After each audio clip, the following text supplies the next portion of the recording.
I am Pastor Marie-Louise Nangwa from Douala in Cameroon. Welcome to Left Master Spiritual Law. We continue with the 10th and last part of our thematic spiritual status and its impact in the enjoyment of God's promises. In our last video, we have studied soul's captivity. Let us discover more specifically the captivity of intelligence. The intellect is the organ of the soul, which gives man the capacity to think, to understand, to remember, and imagine.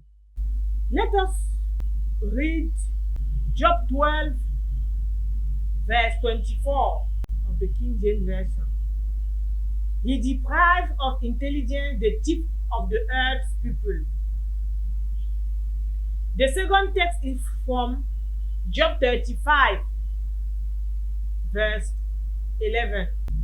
Makes us wiser than the birds of the heaven. The third text is from Exodus 31, verse 1 to 3 of the King James Version.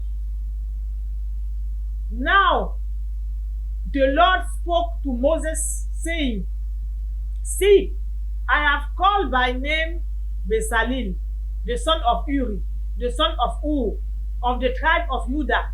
I have filled him with the Spirit of God, in wisdom, in understanding, in knowledge, and in all kinds of craftsmanship. The three preceding verses that we have just read demonstrate that God, who is an invisible being, can either take away intelligence from a person, grant it, or increase it.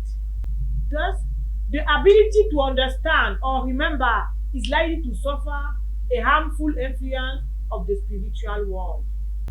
We have seen brilliant and exceptionally gifted pupils abandoning school, saying they no longer understand anything. This is only because the evil one has decided to take away their intelligence. We have seen others doing well during the school year with the best grades, but on the day of the examination, they find that they do not remember anything. The evil one has decided that their memory should be sterile in decisive moments. The captivity of the intelligence can also have negative effects on the school courses of the victim and by extension on their future. Some adults complain they cannot remember anything when they listen to the word of God. But curiously, in other domains, they have a very good memory. Let us study now what I have chosen to call captivity of mentalities. Mentality means a set of intellectual habits, beliefs, and characteristic behavior of a group. In Africa, where I live, the notion of family is characterized by brotherly solidarity, what is clearly more praiseworthy than the individualism that prevails in the Western world. By this notion of solidarity, many people think they have to receive everything from the family. They think that the one who is succeeding is obliged to take care of them. When their expectations are not satisfied, they become bitter. They wallow in self-pity. Others conclude that they are condemned to poverty since their family doesn't have a minister, a senior official, or a managing director. Consequently, they live without ambition and are very lazy. This way of thinking not only reveals a serious problem of mentality, but it places the one who adopts it within the scope of a curse. It is written in Jeremiah 17, verse 5 to 6 of the New King James Version. Thus said the Lord, cursed is the man that trusts in man and makes flesh his strength, whose heart departs from the Lord. For he shall be like a shrub in the desert, and shall not see when good comes, but shall inhabit the parched places in the wilderness, in a sad land which is not inhabited. Blessed is the man who trusts in the Lord and whose hope is in the Lord. It is about the situation of mental poverty, which produces and maintains moral poverty, spiritual poverty, and material poverty.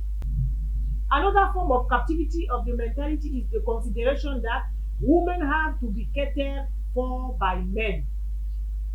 Some family bring up their daughter, putting in their mind that as soon as they are over the age of the puberty, they should go with men to bring money home. In very poor family, which are a majority, the girl, a pupil or student, who can take care of herself down to one or many men, is beloved of all. The one who depends on her family is considered abnormal. Consequently, verbal and psychological pressure intended to straighten her up arise. We hear some tell their doctor, if you were a real girl, we will not be suffering anymore in this house. Others say, your mates are already feeding their families.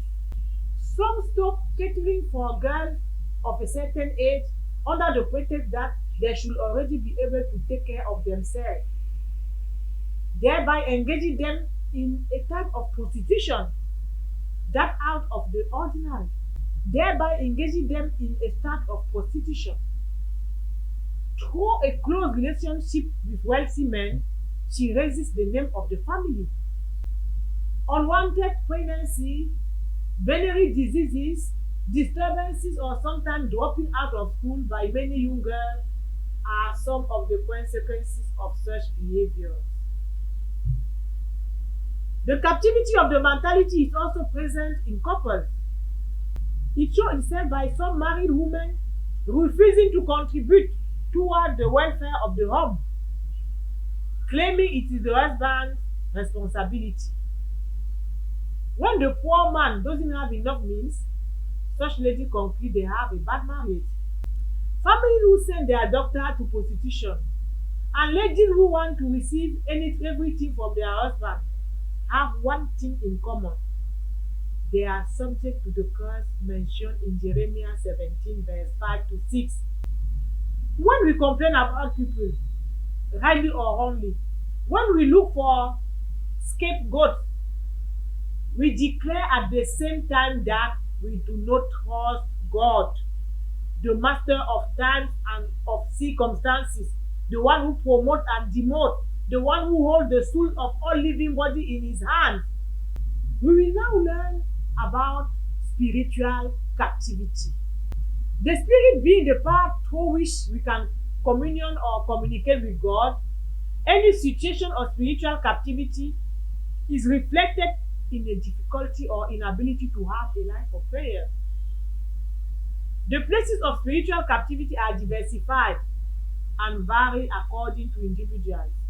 I have already said some dreams are an open window on the spiritual world, and they allow us to see what activities our spirit is engaged in. Let me present you a selected piece of problem posed by some Christians, problem related to the captivity of their spirits. I dream all the time that I wander in a forest. Or, after the death of my father, my mother and all her children were subjected to risks in a river in my village. Since then, I regularly dream that I am in this river swimming. Curiously, in physical life, this person does not know how to swim. Another example. I have worked in an enterprise for 10 years, and since then, I have set up my own business. But every night, I dream that I am always employed in this enterprise, devoting myself to the most vile task. Other example, for 5 years I was a member of an association, and since then I have resigned. Every night I dream that I am in the hall of that serve us as a gathering place.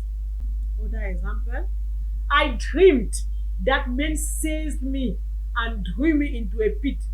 I tried to escape in vain, and then I woke up. The pit is an example of a place of captivity of the spirit, as it is written in Zechariah 9, verse 11.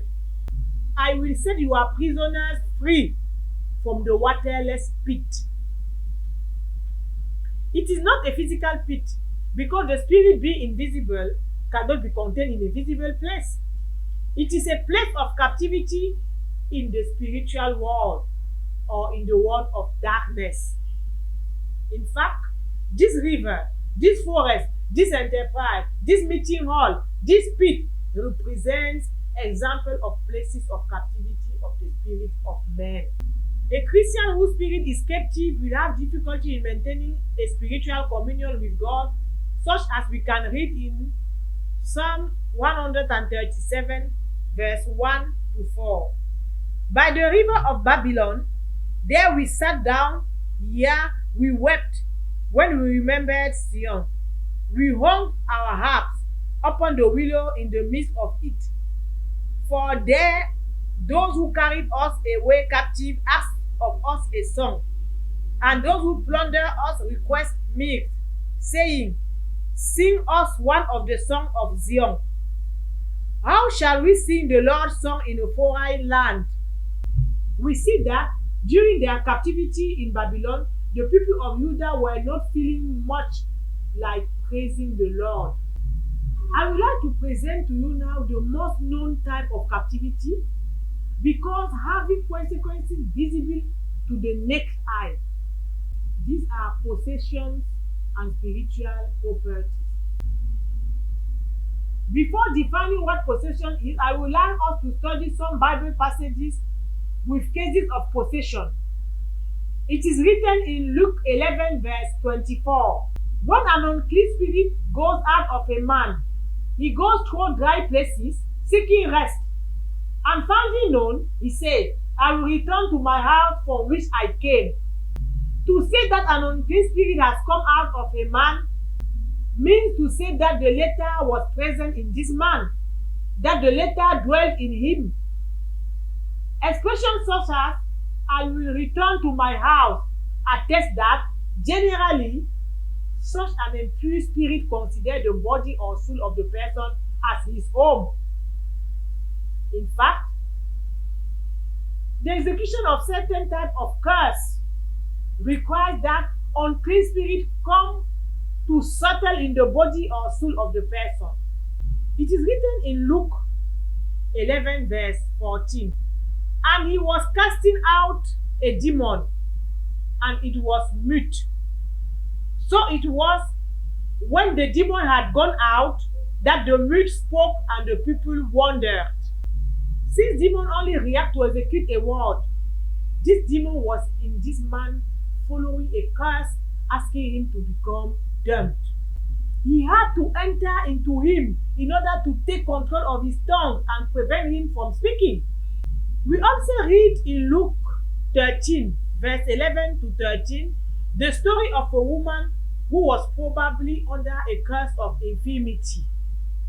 Luke 13, verse 11 to 13. And behold, there was a woman who had a spirit of infirmity 18 years and was bent over and could no way raise herself up. But when Jesus saw her, he called her to him and said unto her, Woman, you are loosed from your infirmity. And he laid his hand on her, and immediately she was made straight and glorified God. The answer that Jesus gave to the ruler of the synagogue when he got indignant at this healing performed on a Sabbath day speaks. In fact, it is written in Luke 13, verse 16. So ought not this woman, being a daughter of Abraham, whom Satan has bound, think of it, for 18 years, be loose from this bond on the Sabbath, it is evident that possession is a form of captivity because this woman was tied by a demon acting as a chain. We can note that this woman is qualified as having a spirit or possessed. The term possessed is also used in Mark 9, verse 17 to 18 of the New International Version of the Holy Bible. We can read, "Teacher, I brought you my son who is possessed by a spirit that has robbed him of speech. Whenever it says him, it throws him to the ground. He foams at the mouth, gnashes his teeth, and becomes rigid. I asked your disciples to drive out the spirit, but they could not." In verse 22 of Mark 9, the father asks, "It has often thrown him into fire or water to kill him." The father clearly states that his son is possessed. These last two passages of scripture describe other types of effect that possession can cause in a man's life. The demon can at times take control of the body of the victim, throw him on the ground, and hold him to the ground to the point of putting his life in danger. He can speak through his mouth, but with a different voice. He can even use the voice of someone who no longer lives, but whom he identifies. An unclean spirit can express his personality through the body of his victim, through his eyes. Thus, a creeping spirit can make gesture or crawling on the ground. A flying spirit can reproduce movement of the wing of a bird, and a monkey spirit can climb a pole. Generally speaking, this unclean spirit considers the body or soul of the person as his house. We can read it in Luke 11, verse 24.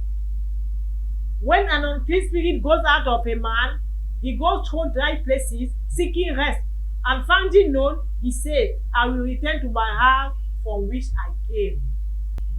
One often hears during deliverance session demons declaring through the mouth of their victim, "This is my house." In order to be able to express themselves thus, they must necessarily have a spiritual title deed over that person. We will now give an answer to the fifth and final question of our term, spiritual status and its impact on the enjoyment of the promises of God. The question consisting of seeking how to know his spiritual status. You can know your spiritual status by using four non-exhaustive methods. First method of detecting spiritual status. We have learned that the curse is a wicked word spoken out loud against a person in order to harm that person. The peculiarity of a curse is that it must be pronounced aloud in order to be heard by the person concerned. That is why, according to Leviticus 19, verse 14, it was forbidden to curse a deaf man because he could not hear you. Thus, if someone openly pronounces against you words of the type, "I curse you," you will be nothing. Your life will be nothing but failure. If you succeed to get married, you change my name. Unless there is good reason to believe that it is just a lot of hot air, unless there is good reason to believe that this person has no capacity for spiritual harm, it is better to consider that you are cursed and to resort to the solution prescribed by God to no longer be so. Second method of detecting spiritual status. Be careful with the dreams you make. Be careful with the dreams you make. Indeed, in the fourth part of this thematic, we have seen that according to the passage of Job 33, verse 14 to 18, God speaks to men by dreams or visions when they are carried away by sleep. We have come to the conclusion that one of the means of communication between man and the invisible world is dream or vision. When a person has been the subject of a summons to justice or a conviction in the world of darkness, his adversaries have the obligation to notify him, and one of the means of communication used is dream or vision. At the beginning of this video, when I presented spiritual captivity, I said in a simplified way that some dreams are a window open to spiritual world. In fact, through certain dreams, you witness the aggression suffered by your spiritual body or by your spirit. Let me give you some examples of dreams to better support my words. If when you have just gotten engaged, you have a dream in which someone comes to tell you, I said you will not get married, it means that he sentenced you to not be able to do so. The same situation can be translated through a dream like, I saw myself going to my nuptial ceremony. Suddenly a wall appeared and prevented me from moving forward. Another example. If you dream all the time that you are pursued by a group of people who are abusing and beating you, it means that you are spiritually oppressed. If you dream about making love on a regular basis, it is likely that you have a spiritual husband or wife. Or if you are married in the physical life, and after each intimate relationship, your spouse has a dream in which he is threatened and assaulted by a spirit forbidding him to approach you, so that spirit is a spiritual husband for you. If you dream that you are in the midst of people deliberating about your faith, whether you recognize these people or not, know then that their decision will be a conviction against you, a condemnation, not a simple curse.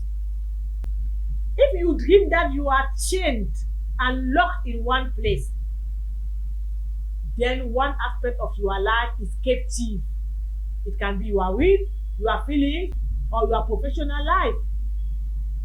If you dream all the time that you are with your loved one who are already dead, it means that your name is on a death register. The spirit of the dead, who can only take the appearance of the dead, can then begin to visit you. Let us go to the third method of detection of spiritual status. Examine your life. Review each area of your life. Compare the description you can make from your life to the effect of the decision of the work of darkness that you are studying in this thematic, in this chapter. Indeed, this thematic of our course was long because I wanted to enumerate at the maximum the different effects of the decision of the spiritual world on the spiritual body, on the physical body, on the relational life, and on the work of the hand. If you find a similarity between the description of your life on the one hand and the effect of the word of darkness presented in this lesson on the other hand, you should ask yourself questions. It goes without saying that if a person does not want to walk in life and prefer the easy way, he will not win anything. If, however, in area deemed fertile, this person decides to cultivate a field that belongs to him, if he appears to the agricultural engineer of the research institute of his country, and if they carry out soil analysis, prescribe appropriate fertilization formula, supervise themselves the cultural operation, and that despite all this effort, every time all the plants dried up after a few weeks, and if such a scenario repeats itself 3 or 4 times, while all the adjacent fields produce with fewer inputs, it is clear that this land has been cursed. If you find that, despite your high salary or income, you cannot achieve much to the point of being penniless a few days after your remuneration. If you become aware of the situation and try in vain to find remedy, then you have a problem. This situation is likely to be the result of a curse. If one day you go to bed healthy and you wake up with terrible pain in the kidney, in the earth, and arm, to the point of being unable to move, to the point where even lying down is a source of pain, if transported to a reference hospital, you are subject to 24 medical exams and all results are negative, to the point where doctors say they do not know what to do anymore. So there are some questions to ask. This sudden illness and disability is likely to be the result of a curse. If 9 times a woman becomes pregnant and 9 times she is miscarried after 6 months of pregnancy, then the facts speak for themselves. She has obviously an abortive breast, as it is written in Hosea 9 verse 14. Give them, O Lord, what will you give them? Give them a miscarrying womb and dry breast. And this corresponds to a curse. If after having undergone a prayer of deliverance, the next pregnancy comes to an end and leads to the birth of a living child, the proof that this woman was indeed cursed is thus established. Fourth method of detecting spiritual status. One can discover his spiritual status on the occasion of a meeting with a servant of God equipped with a gift of revelation. This gift existed in the Old Testament and can be seen at work through the story of 1 Samuel 9, in which Saul goes to consult the prophet Samuel to find out what happened to his father's donkeys. This gift is also present in the church and appears in 1 Corinthians 12 verse 8 through the expression, to another a word of knowledge through the same Spirit. It is a gift of the Holy Spirit. It is important to point out that the equivalent of this gift is present in the world of darkness, in the system of the devil through divination. We have now come to the end of the thematic spiritual status and its impact on the enjoyment of God's promises, which we have had altogether 10 parts. Do not hesitate to subscribe to the channel Came of God channel in order to receive all the next video. Just press the red button, subscribe. Thank you for your attention and God bless you.